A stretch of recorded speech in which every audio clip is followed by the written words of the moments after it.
What's up everyone, welcome to the channel. In this video you will find a lot of free education. Make sure to subscribe because every week I share some free education here on my YouTube channel.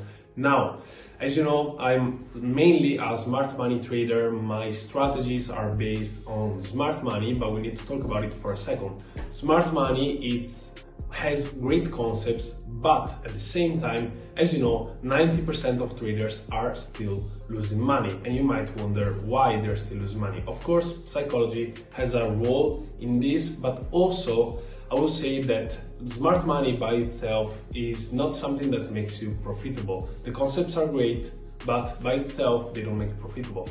Actually, constructing and developing a system that works and has an edge on the market is what really makes the difference. I hope that you can really find the informations that you need in order to become successful just by looking at my free channel, but at the same time, in the description below, you can find the links to actually join my course. My course, both the 1.0 and also the 2.0, is included with any membership from the monthly all the way to the lifetime, or also there is the option to have some one-on-one lessons. So make sure to check my website, and then I'll see you on the video. All right. So as I was saying, we were doing analysis. I just go over it quickly again, doing analysis right here. Someone sent me an analysis for sales on USDJPY. Sales are good. We still have the most recent break structure to the downside. These two areas I marked also the higher one because it is above Asian highs. But I would say that overall buys would be a better option to look for today, and we already missed them because we had Asian range. Over direction is, I would say, 100% bullish. We manipulate Asian range. We reached this demand, and we go to the 1 minute to see if we have confirmation. Otherwise, I wouldn't enter. In the 1 minute, we do have confirmation. This is internal confirmation right here. I wouldn't take it. I wouldn't take this type of confirmation. But here, this is the overall structure, and it fails here with this week.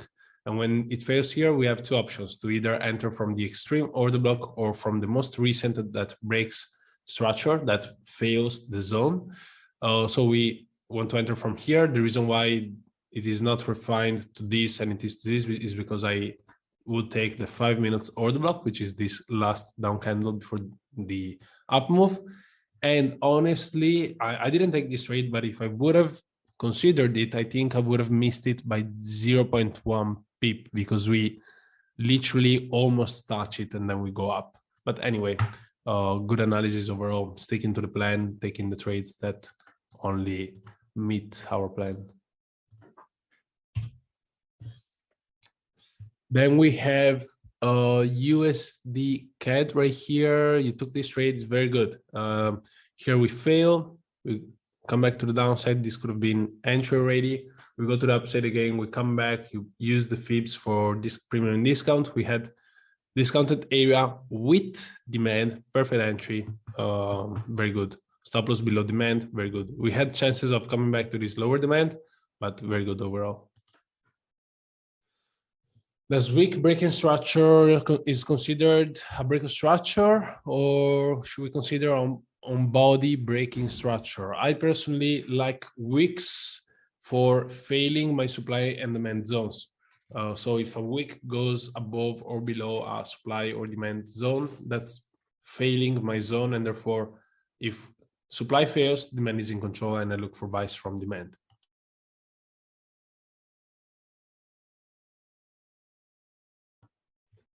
So now let's go over some opportunities. Before going over some opportunities, I want to give you some steps. Many of you might be new to trading. Many of you might be trading for less than a year or less than 2 years. And I want to tell you something very, very important that you need to know during these times. So I would say that, I've been trading for a long time. I've seen many things, but I would say that overall, COVID and this news of the war, the Ukraine and Russian war, really affected the markets more than other events that have been through during the past. Now, already during COVID, I learned my lesson on how to manage these situations because the only losing month that I had that year was because COVID hit and the markets just went crazy. So from that, I understood that there are some steps that you should take when things like this happen, when big news like this happen that affect the whole world, basically, whether it is COVID, lockdowns, wars like Ukraine, Russia, and other stuff. The only thing you should do, and I know it's really hard because you like trading, you want to trade all the time, and it's okay, but is to take 2 to 3 weeks off. And this is the only way it should be managed. You should take 2 to 3 weeks off. This is also the reason why you saw less trades on the Discord. This is the reason why I've been taking less trades after the news of the war. Now, from next week, I see the market getting better. Already this week, the market got better. I like how it is moving. I like how it is respecting zones again. And from next week should be fine, unless something crazy happens, but it should be fine. Now, as soon, like 3 weeks ago, when the news came out that Russia was invading Ukraine and so on, the only way that this situation should be managed is to take time off. Take 2 or 3 weeks off, because the market just goes crazy. Your analysis that you're used to do doesn't work as usual. Your statistical edge on the market, your strategy, your techniques don't work. They don't work when the market just goes crazy because of a war or a huge event like that. So you take 2 to 3 weeks off, and you come back and you start trading again as usual. I know it's hard because you like trading, you want to be on charts, you want to enter trades, but it is way better to take 2 to 3 weeks off, backtest a lot, and improve, and then come back, instead of just, you know, being in the market, taking trades, and then losing money, getting discouraged, and, you know, this.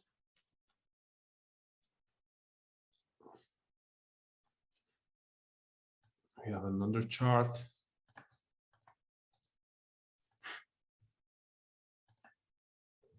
This is EURCHF. We have big move to the downside and retracement to supply. This is good, I would say. This is good. The demand fails, looking for supply. This is the 50 minutes. I will check the 1 minute. Keep in mind, I don't trade the EURCHF. It's not on my watch list. As you can see, you cannot see it here on my watch list because I don't like it. It doesn't respect my analysis as other pairs. So all the pairs that you see from AUDUSD up are my favorites. The others, like, I still like some, like EURCHF, USD CAD, and NZD-USD. I like them, GBPUSD sometimes, but I would say that from AUDUSD up, they are the best for me. Now you were looking for this supply. I would say it was pretty accurate if you would have entered that supply, or otherwise if you would have looked for confirmation on the 1 minute, you would have, let's see, we touched the area here. This is the last demand in control. We fail it here, therefore we enter at supply right here. So basically now, I'm not taking this trade, to be honest. As I said, there is a reason why EURCHF is not at all on my watch list. Not even, I mean, these are my favorite pairs from AUDUSD up. The others I like a little bit less, but I still have them. There is a reason why there is no EURCHF. But if I have to do my analysis as usual, this will be my confirmation for possible entries. Oh, we have more charts. Many charts. I like that you keep sharing your trade ideas, your charts. I go over them. I show you what I have. Oh, nice. Okay, we have GBPUSD, right? GBPUSD.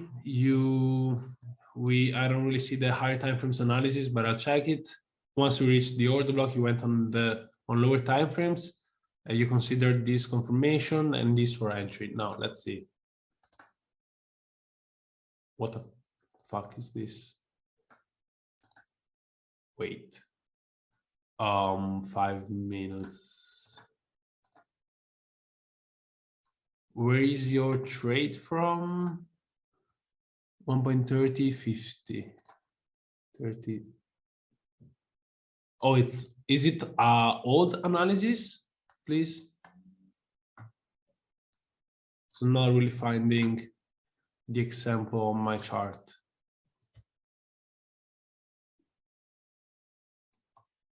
Is it an old analysis? Where is it, please?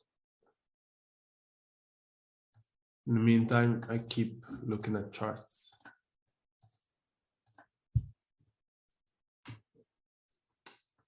This is USDCHF, USDCHF, 5 minutes. Looking at the 5 minutes, I don't really understand. USDCHF, I don't really trade it even. Same, is not on my watch list here. USDCHF.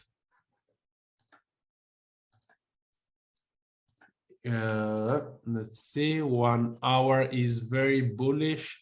We have Asian range, possible Asian range liquidity with an order block on lower time frames. Honestly, I wouldn't have traded from here. This is like a demand zone, retail zone that it was tested many times. There are higher chances of breaking into the downside, but I'm not saying it's wrong. You saw Asian liquidity, key area under Asian liquidity that breaks structure to the upside. You want to enter, it's good. It's good overall. I just wouldn't take it. I wouldn't take this trade, to be honest.